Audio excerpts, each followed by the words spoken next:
জীবনের কোনো পরিস্থিতিতে যদি এই দৃশ্যটা আপনার সামনে আসে যে আপনি যাদের থেকে সাপোর্ট পাওয়ার আশা রাখার পরও সাপোর্ট পাচ্ছেন না, আপনরাই দূরে সরে যাচ্ছে, মনে রাখবেন আপনার আল্লাহ আপনার উপর দয়া করা শুরু করেছেন। সুবহানাল্লাহ।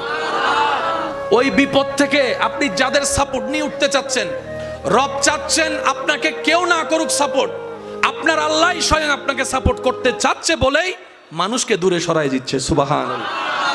জীবনে যদি কখনো দেখেন কাছের মানুষ দূরে সরে যাচ্ছে, বেঈমানি করছে, দুই নম্বরই করছে, চোখ উল্টাই ফেলছে, আপনি বুঝে নেবেন আল্লাহ তাআলা আপনাকে দুনিয়ার আসল চিত্র দেখাচ্ছে। আপনি যেন বুঝতে পারেন আপনার আপন বলতে আল্লাহ ছাড়া, আপনার আপন বলতে আপনার নবী ছাড়া আসলে আর কেউ নাই, আসলে কেউ নাই, আসলে কেউ নাই। আপনার ভালোবাসার অধিকার পাওয়ার একমাত্র আল্লাহর আছে, স্রষ্টা হিসেবে নবীর আছে। আপনার উম্মত হিসেবে আপনি ভালোবাসবেন আপনার নবীকে, আপনি আল্লাহকে ভালোবাসবেন, আপনার নবীকে ভালোবাসবেন। এই বুঝটা দেওয়ার জন্য আল্লাহ অনেক সময় দুনিয়ার এই বাস্তবতা আমাদের সামনে এনে দেয়।